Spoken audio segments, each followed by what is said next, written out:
Nobody Leaves New Pittsburg by George R.R. Martin. 4 of them waited in the drizzling rain of New Pittsburg, 4 who walked and breathed, but only one lived, and only the living moved with purpose. His name was Sykes, a whip-thin young man with dark eyes set in an angular face, and he was impatient. The others didn't mind. The rain was nothing to them. They'd given up feeling long ago with their lives. But Sykes felt the rain, the leaking from the gray above in tiny droplets almost fine enough to be a mist. And he remembered it as he felt it, remembered how it tasted of rust and acid, how it stung when it hit bare skin. Once, he'd hated that rain, as he'd hated New Pittsburg. But now there was only contempt. New Pittsburg wasn't worth hatred. "Move it," he snapped at last. He was hot, wet, tired of waiting. His papers weren't that interesting. The spaceport guard looked up in faint surprise from the window of the gate control booth. Unused to being snapped at, he eyed Sykes and the 3 corpses curiously for a moment. Then he shrugged, folded up the papers, and handed them back. "Welcome to New Pittsburg," he said without conviction. Sykes smiled, a quick, cold slash across the face. "Welcome back, you mean, but I'm not staying." "Yeah," said the guard, not really interesting. "That's what they all say. Nobody's staying, but nobody leaves." He shrugged again. "Company office will be open tomorrow morning. They'll have work for you. Meantime, if you need a place to stay." "I have a place to stay. I was born here. You can skip the recital about dead men offenses too. I know that shit." The guard shot him another curious look. "Born here?" "Yes, people do leave. The smart people." "You're not so smart," the guard said. "You came back." Sykes frowned, but did not reply. He was getting bored with the conversation. There were more important things to do. The guard threw the switch to kill the electricity on the 10-foot-high spaceport fence. Then he swung a sonic screech rifle over his shoulders, came outside, and unlocked the gate. Sykes strode through quickly. The 3 corpses shuffled behind him, their steps clumsy echoes of his own as he walked them through the corpse controller snug on his belt. Outside, he paused. He was back on New Pittsburg. The town was as dreary as ever. It was an afterthought, almost, sandwiched in awkwardly between the space field and the mountains. And it was ugly. 3 years hadn't changed that. The buildings were shoeboxes of corrugated duralloy that had never been meant to be permanent, but were. The streets and sidewalks were gray plastoid, pitted and worn by the constant drizzling rust rain. They matched the monotony of the flat gray sky. It wasn't the color was illegal on New Pittsburg, Sykes reflected, though it sometimes seemed so. When he was a kid, the only bright color he remembered seeing was the color of blood, and even that seemed grayish at times. He stood and looked down the dismal street and thought. His father had landed like this some 30-odd standard years ago, with a bigger corpse crew than Sykes had now, with hope, but not much brains and less knowledge. So the company grabbed him by the balls and never let go. The company was tough, but Sykes thought he was tougher. He was ready for New Pittsburg. He was here for one night. No longer. He stirred and moved towards the building closest to the spaceport, a warehouse from the outside, but Sykes remembered what it really was, the company Dead Man Depot. The reception room was small and filthy, the grimy crusted plastic counter untended, but there was a bell. Sykes hit it, hard. Then he waited. The corpses waited too, just outside the door, unmoving, eyes blank and empty, arms limp. You didn't need to see the metal plate in the back of a man's skull to know he was a dead man. A glance would do. They had no names, the corpses. Not anymore. They had forfeited their names with their lives, when they committed their crimes or had their accidents. Death had come on dingy corpse yard operating tables, where their brains, crippled, criminal, troublemaking, ripped out and destroyed. Then they rose again, with corpse pseudo-minds in their skulls to command their still-living bodies. The newborn dead, the cheapest labor of all. As men, they'd built up a debt to society. They paid it off with their lives and their bodies. You didn't waste anything in this universe, and the bodies of condemned criminals made valuable machines. Some corpse handlers gave their crew nicknames, but that sort of sentimental nonsense was not for Sykes. His father had been sentimental, and a loser. Sykes was a cold winner. Dead men were mindless hunks of flesh, property. He treated them as such. He owned 3, a large crew for a handler his age. The first he'd gotten by luck, a withered oldster picked up in a game of psychodice. The corpse had lost his right arm long before Sykes won him. He was nearly worthless. The second was something else, a 7-foot giant, a muscle man with broad shoulders and thick corded arms. Sykes had saved for 2 years to buy him, but it was worth it. He was a prize, a first-class corpse, top meat. The third was a recent buy.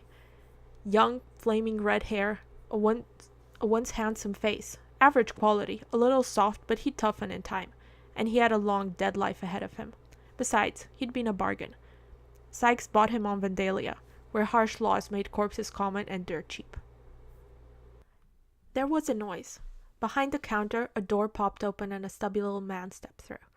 He wore a white smock of a corpse technician, not blood-stained, and he was peeling off a pair of gloves as he walked. Sykes didn't know him. He felt vaguely let down. When he left, the technician had been Banner, Fat Banner with a beard and a big laugh, who'd predicted more than once that Sykes would wind up on his table. But he'd also given Sykes a controller to play with and shown him how to handle a dead man, something his father would never do. "I rang for the depot man," Sykes says. "I've got 3 courses to swap." The small man slapped his gloves down on the counter. "I am the depot man. Tech 2 would do double duty around here. The company likes hard workers." He eyed the corpses. "A company $1 a night for each," he said, "and we take no responsibility for damage." He took out a form and a pencil and pushed them across the counter. "And you'll want to convert your money. I'll do it for you. On New Pittsburg, we use company dollars. Rates 3 stellars for $2. Sykes didn't like the man. He stifled the urge to ask what had happened to Banner and the old depot clerk. "That's pretty high," he said, toying. "What if I don't want to convert?" "Got to," the small man snapped. "Company rules." Sykes smiled his cold smile. He knew all about company rules. The New Pittsburg company had opened the planet, and it still owned it. It had political as well as economic clout, and its rules had the force of law. Earth, with its guidelines and settlement company regulations, was long light years away. Sykes knew about conversion rates, too. His father had arrived here with a pocket full of Vandalian stellars. The pocket had been a lot roomier after conversion. But Sykes was smarter than his father, and he was ready. "That's all right," he said, pulling a fat roll of bills from his coverall pocket. "I converted already, on Vandalia, at the real rate." He smiled again, enjoying it, and pushing 3 bills at the small man. The company man looked up sharply, but he took the bills. Then he opened the gate in the counter. "This way," he said. Sykes followed him behind the counter and through a door. The corpses came after, walking with a slow, clumsy gait. It was Sykes who walked them, really. A corpse handler sent impulses to the controller at his belt, in the same half-thinking way he sent impulses to his own muscles. The psych circuits in the controller picked up the commands and relayed them to the corpse pseudomind. Then, amplified, the impulses went out to the nerves and the tendons and the muscles of the body, and the dead man walked. They could do other things too. Swing a pick, lift a crate, carry a load, run a machine. Lots of things depending on the skill of the handler. Walking a corpse crew was easy, but having 3 or 4 dead men at work on 3 or 4 different tasks was a feat of a different order, like running 4 bodies at once. Behind the reception was a long corridor, then another door, then the warehouse, huge and dark and rank with the smell of corpse flesh. Light poured in through an open door, and Sykes could see corpses sprawled everywhere. They covered the floor in piles, flopping all over each other, until the piles stretched away into the darkness. A few were lying on the slop troughs that lined one wall. If the stink was any indication, there were thousands of dead men littering the warehouse floor. "Flop them down anywhere," the small man told Sykes. "Pick them up in the morning, though, or pay extra." Sykes glanced at him coldly. The dead man depot was worse than he remembered, much worse. He was annoyed, but he kept his voice even. "Where do you get off charging $1 for this? What do you want, beds? Makes no difference to them. Most places have boards, wood bunks, shelves, something. You used to." Again the small man eyed him sharply. "Yeah, well, it got crowded. And this isn't most places. They can't feel a thing anyway. Flop 'em, I said." "Right by the door," Sykes said. He laughed lightly. "So they get stepped on by thousands of corpses coming out. I get here late and they're ruined." He shook his head. "We're not responsible for damage. Flop 'em anywhere you like." The small man turned and left. Sykes touched his controller and snapped a silent mental command. His 3 dead men stumbled forward, almost in step, trotting on limp, uncomplaining bodies as they walked across the huge room. When they were deep enough into the darkness so they had a reasonable chance to avoid being trampled, Sykes disengaged his mind, and the corpses did an ungainly flop. They would not move again until he moved them. The pseudominds kept their hearts beating and their lungs at work, but Sykes was their will. They were tuned to his controller, and his alone. He thumbed the belt box off and returned to the reception room. The small man was putting on his gloves. Behind him, the second door was open. Sykes got a glance of a body, face down on a white table, with a shining new metal plate in its skull. Memories came back in a rush of the other bodies he'd seen in that room, of the time Banner had left him watch a conversion. Hardly 10, he'd cowered in the corner, wearing a surgical mask and an oversized smock. 2 company policemen, stern in blue and black, carried the man in from their wagon. He'd already been drugged. He was heavy, hard-faced, with hair like dark fine wire, and he'd killed a company officer. Sykes knew him vaguely. His name had been Karpov, and he'd worked as a hired handler. The police had dropped him on the table, and Banner went to work quickly, shaving his skull, attaching a tangle of tubes and instruments, setting up a stasis field to keep the life in the body. Then, from behind, he'd cut through the skull, down into the brain, slicing at it, removing it deftly, piece by piece. The machines kept the body going. Banner, his gloved hands very sure, took a pseudomind from its case, set to work hooking it up with the spinal column and the nerve endings. Sykes had been too far away to see exactly what he'd done. Afterwards, when the steel plate had locked the pseudomind into place and the body was breathing normally again without the support of machines, Sykes had come close and touched it. The skin had been warm, and he felt a pulse. "He's not dead," he said, suddenly not understanding. Banner, his mask off, only laughed his big laugh. "Body isn't," he said, "but Karpov is." Then he'd picked up a controller, tuned it to the new pseudomind, and Karpov's corpse had risen and chased Sykes out the door. It all came back then, as Sykes stared at the body through the open door and wondered if the small man ever used his corpse to frighten kids. But he put the thought away. "Don't tell me you left a customer waiting while you took care of me," he said. The small man flexed his fingers, looked up and frowned. "He's all done. Got the pseudo in. Now all I gotta do is tune it to a controller." "What'd you get it for?" Sykes asked, hoping it wasn't anyone he'd known. There were a lot of old friends headed to the table when he left. "Assault on a company officer," the man said. Sykes tried not to show surprise. 3 years ago, simple assault hadn't been a dead man offense. New Pittsburg was getting tougher. Each world has its own list of dead man offenses, crimes that would make a man a corpse. The list was longest on the raw new colonies where machines were expensive and labor scarce, and it looked like conditions were worsening on New Pittsburg. The depot man vanished behind the operating room door. Sykes stepped outside. Night had come, but it was still raining a rusty drizzle, and it was still hot. Lights burned in the windows of several of the grim metal buildings that lined the streets. Most of the lights didn't interest him. He knew the one he wanted. It was a tavern restaurant, well lit and noisy, but nearly empty. The long mockwood bar was occupied by only 2 customers, and the scattered tables were deserted. Customers and barkeep both looked up when Sykes entered and eyed him with open curiosity. The short silence was broken by one of the patrons, a man Sykes had never seen before. "You're new," he said. "Not really," said Sykes. He looked at the barkeep, a tall man with a craggy face and wide shoulders, slightly stooped by age. "Looks like business is off, Rob." The bartender had been staring at him. Now he started. "Sykes," he said. "My God, Glenn Sykes." He gaped, then broke into a smile and offered a huge rough hand. Sykes took it, clasped, and smiled back. Not his usual cold slash this time, no, something warmer, gentler, less certain, and almost involuntary. A slow curl at the corners of his mouth. "A long time," he said. 3 full years.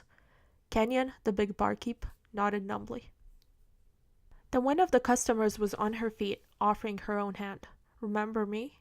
she asked when Sykes turned her away. Sykes studied her. She was gaunt, middle-aged, with baggy clothes and a hooked nose. "Sure," he said. "Sal something or other. Corpse handler. You were new just about when I left." "Right," the woman said. She gestured toward her drinking companion, the man who's accused Sykes of being new. "That's Eddie. He's been here 2 years or so." Sykes gave him a nod, then quickly turned back to Kenyon. "Where's everybody else? Mueller and Kathy, and the slob, and Dave Anderson, and Roy, and Banner, damn it. I went by the depot and some new guy was in charge." "Banner's dead," Kenyon said. "Killed over about a year ago. Right at work, too. Right on his own table. Everybody said they should make a dead man out of him. The slob's dead, too. Her whole crew got wiped out in a mine flood. We've had a lot of wipeouts in the last couple of years, Glenn. Things been getting worse since you left. Sykes pulled up a bar stool and sat down, nodding. I noticed. Electric fence around the space field, and no shelves in the depot, and a corpse deck doubling as a depot man. Banner would have never done that. Banner did do that, Kenyon said. Company changed things about 1.5 years ago, before he died. He had no choice. He was company, but they pushed him around too. You know how it was. Profits been going down, things are more marginal than ever. Company's really in a panic. Sykes nodded again. Figures. It's hard to see this place getting worse. It was bad enough when I was here, but it figures. What else has been going on? Mueller's still around, Kenyon told him. He's in the mills now, working a Company 8 crew. Always was a good handler. Kathy wound up marrying Roy Anderson. Roy? Thought it was Dave she was hot for. Kenyon shrugged. Guess she cooled. Haven't seen her or Roy for a while, to tell the truth. But Dave still comes around. Mueller too. They'll probably be in later. I can wait, Sykes said. Meantime, I'll have a beer. Kenyon drew a glass slowly and set it down. What about you, Glenn? What have you been doing? I never expected to see you back on New Pittsburg. The beer was strong and dark, but it had a bitter aftertaste that Sykes didn't recall from the old days. Still, it was beer. He quaffed it down and ordered another. I never expected to come back, he told Kenyon when the barkeep sat down in the second glass. Not sure why I did. I'm just passing through, really. Spent the last year on Vandalia, but didn't like it much. It's a bad place. They need corpses something fierce for these big wilderness campaigns. So they've got dead man laws, rough ones. One wrong step and you're on the table. I've heard, Kenyon said. It's getting worse here too. So I learned. The company tech tells me the assault's a dead man offense now. Shit. Kenyon shook his head. Not just assault, Glenn. Assault on a company officer. They had a couple of mine bosses beat up pretty good after a few of those floods. Of course, Sykes said. Makes sense. Had something like that on Scracky too. I was there before Vandalia. The whole damn planet is covered by factories, mills, strip mines, and everything is sulfur. The atmosphere wasn't so good anyway, so they figured there'd be no harm in polluting it, I guess. But now they can't get people to work here. Just corkscrews. He finished the second beer and shoved the empty across the bar. Kenyon took it and refilled it. Is that what you do, Glenn? He said. Work a corkscrew? Sykes nodded. Yes, he said, a little belligerently. Never knew that, did you, Rob? Banner taught me how to handle. I've got my own crew now, 3 of them. And I've got money saved. I'm going places, Kenyon, just like I said I would. Eddie, the stranger, laughed suddenly. Going places? And you come back here? You're either crazy or stupid. I'm here for 1 night, Sykes said. 1 night only. I leave tomorrow. I know all about New Pittsburg. My father came here to work for a few months. He never left, but I left, and I'll leave again. This place isn't getting its claws into me. Eddie smirked and went back to his drink. Sal nodded. Keep thinking that way. Get out while you can. You don't have to warn me. I was born here, remember? Yeah, said Sal. But it's worse now. When I got here, I was staying just long enough to earn passage money. Figured it'd be easy. I had a 5 crew. A 5 crew, damn it. Sykes smiled, the cold version. He remembered Sal better now. The woman had been a new arrival when he left, a cool, swaggering, independent handler who was going to teach the natives how to deal with a company. I'll bet you had trouble finding work, Sykes said. Sal's face twisted with unreadable emotion. Oh, I got work all right, but not until I was nearly flat. The company waited until I was desperate. Then they offered me mine work. And you jumped at it, Sykes said. Damn right, Sal said. She laughed, a thin cracky sound that grated on the ears. Pay wasn't bad. Regular corpse handler fees plus labor for 5 dead men. Sykes didn't know the details, but he could guess the rest of the script. It was a very old story, and fools like Sal were always around to star in it. His father had played the lead once, in an earlier version. Nobody ever told me expenses would be so damned high, Sal continued bitterly. Rent, depot fees, imported food, 'cause nothing grows on this muckhole. Even though I was working, the money seemed to go as fast as I got it, and the work was rough on the corpses. It always is, Sykes said. He learned that long ago, but big mouths like Mueller and the slob never quite understood what was being done to them. The company gives the dirty jobs and the risk to the independent crews. The safe jobs go to company corpses under hired handlers. One of my corpses had a hand chewed off by an automobile the first week. The first week! Year later, I lose 2 of my crew in a mine flood. Tough. Sal, encouraged, lifted her drink, continued. I still had 3 corpses, a little money, but the mine work was getting to me. I tried for a transfer. The company offered me a deal. They'd move me to the mills if I sold them a corpse. So I did. Sykes was getting bored by the hard luck story. That was stupid, he said. Not unusual, mind you, but stupid. Sal squinted at him, half puzzled. She'd expected sympathy. It was a new Pittsburgh tradition for the handlers to sit around in bars and cry over what the company had done to them, but Sykes refused to play. You don't know what it's like down there, Sykes, Sal said, a little uncertainly. The rain seeps down into the ground, and you're 1 knee deep in water most of the time. And it's hot, suffocating. The machinery is junk, old, unreliable, no safety precautions. I've seen more than one automobile go berserk and chew up its crew instead of rock. Kenyon had been listening to the whole exchange. It's the same junk your father worked with, Glenn, only older, the barkeep said while refilling his glass. The company's been cutting corners, running things even cheaper than before. Ramshackle machinery, corpse labor, dirt wages, all part of it. Sykes sipped the beer carefully and put it down with a smug smile. Sure, he said, but none of that's new. You just have to know how to deal with it. He turned back to Sal. You don't have to go on. Just tell me how many corpses you've got left. None, she said reluctantly. I'm a hired handler. And you had a 5 crew, Sykes said. His voice was a whip. So what did you do? Sold them one by one, let the money slip away. If you'd had any brains, you would have sold them all at once, gotten enough money for a ticket off-world. A handler don't sell her crew, Sal said stubbornly. Not if it can't be helped. Here it can't be helped. How long does any independent last on New Pittsburgh? You stay here, the only question is whether you do it smart or stupid. You did it stupid. Sal's face, already blurred by drink, got ugly. You talk smart, but your father didn't do much better from all I hear. No, Sykes admitted. He was getting a bit drunk himself. I did, though. I got out. I left New Pittsburgh. That shut Sal up. Kenyon, sensing the strain, took over and led the talk to safer channels. Where you going down, Glenn? He asked. Out along the arm, Sykes said.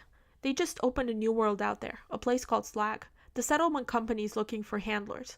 I hear it's awful hot, but the money's good. I figure I'll try to do that for a while, then move on. To Mountain Home, maybe. I've heard a lot about it. A resort planet. They say it's really nice. Maybe I'll settle there.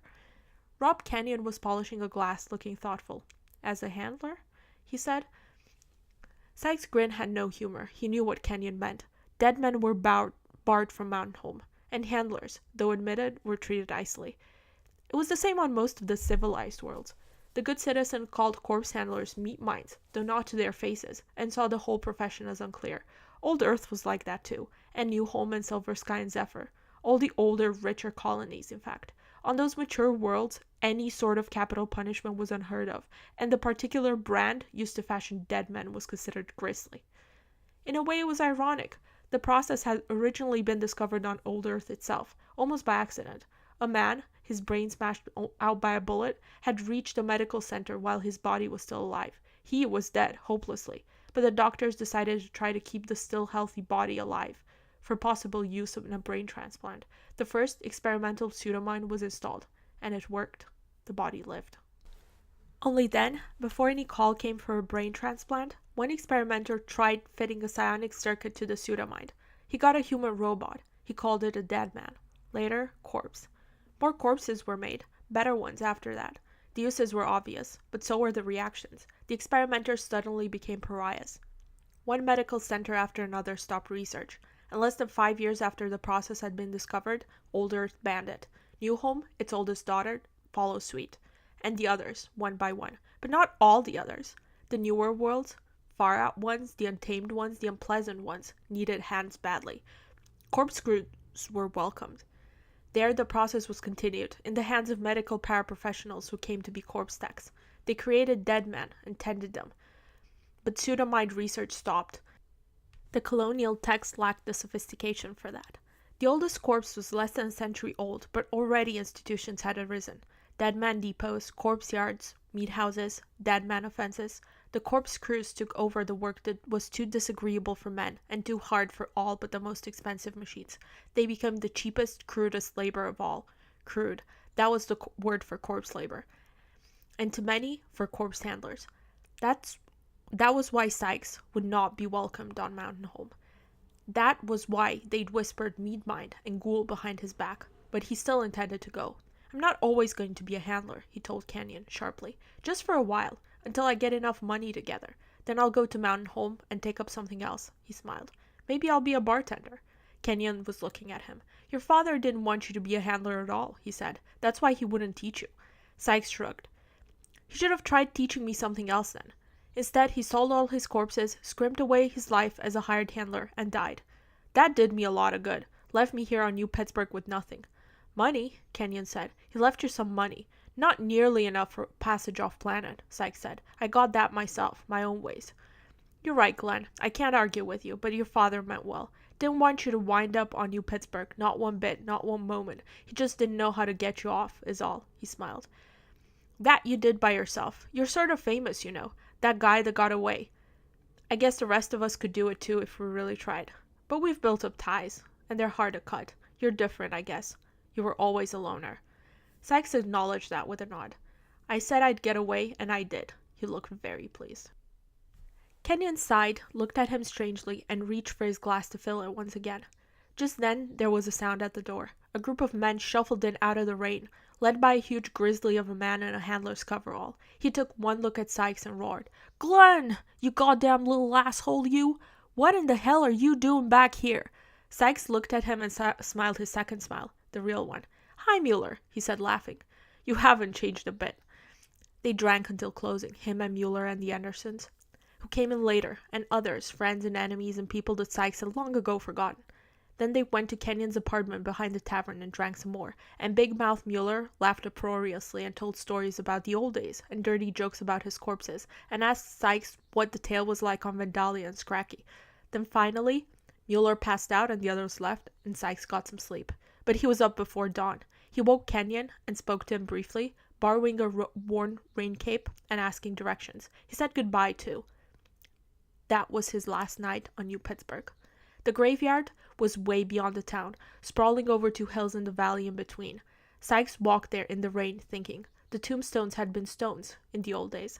Now they cast them of the same gray plastoid they used for sidewalks. The constant rust rain had eaten away at them, and already the letters were dissolving. In another 3 years, they'd be gone. But Sykes found the right marker, a pitted slab graven with the name Donald Sykes. He cursed the plastoid tombstone and the company and New Pittsburg. He stood there silent in his cape, while the rain fell around him and bit at bare skin. And he wondered briefly how they told this man grave from the ones they dug for corpses. Then he realized they didn't. He stayed a long time. It was, after all, his first visit. Finally, he turned and headed back towards the town and the depot. He had corpses to pick up, a ship to catch, a world waiting. They buried his father here, but not him. Not him. He was the one that got away. Sykes the corpse handler thought on that and smiled on the long walk back to his dead men.